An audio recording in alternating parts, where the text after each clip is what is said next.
সাকিব আল হাসান আর আসিম মাহমুদ দুইজনেই একটার পর একটা স্ট্যাটাস দিয়ে কেউ কারো নাম নিতেছে না, কিন্তু একটার পর একটা স্ট্যাটাস দেয়, প্রতিবাদ করে। এক পক্ষ সাকিব আল হাসানের পক্ষে, আরেক পক্ষ আসিম মাহমুদের পক্ষে। তো আমার কথা হচ্ছে, এখানে আসিম মাহমুদ একটা কথা বলেছে, সাকিব আল হাসান আর কখনো দেশের জার্সিতে খেলতে পারবে না, একেবারে নিষিদ্ধ। কিন্তু প্রথমে যে স্ট্যাটাসগুলো দিয়েছে আসিম মাহমুদ, সেগুলোর মাধ্যমে বোঝা যাচ্ছে সাকিব আল হাসান দেশে আসতে চেয়েছিল। আসিম মাহমুদ অথবা বিসিবির মাধ্যমে তাকে আসতে বাধা দেওয়া হয়েছিল, যেটা আসিম মাহমুদের স্ট্যাটাসের মধ্যে প্রকাশ পায়। তো যাই হোক, সাকিব আল হাসান দীর্ঘ 17 বছর বাংলাদেশের জার্সিতে খেলেছে। সে একদিনে তৈরি হয়নি।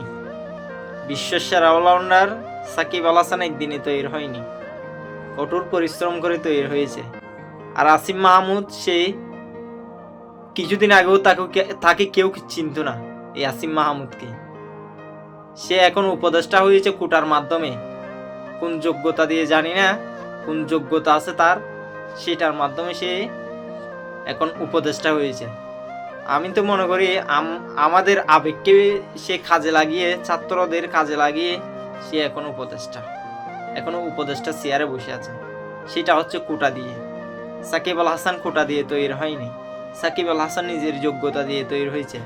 সাকিব আল হাসানকে বিশ্বের মানুষ চিনে, আর আসিম মাহমুদকে বাংলাদেশের অনেকে এখনো চিনে না, এরকম মানুষও আছে। আর সেই আসিম মাহমুদ বলতেছে সাকিব আল হাসান বাংলাদেশের জার্সিতে আর কখনো খেলতে পারবে না। এখনো নেশা করে আছো ভাই, নেশা কেটে গেলে বুঝবে।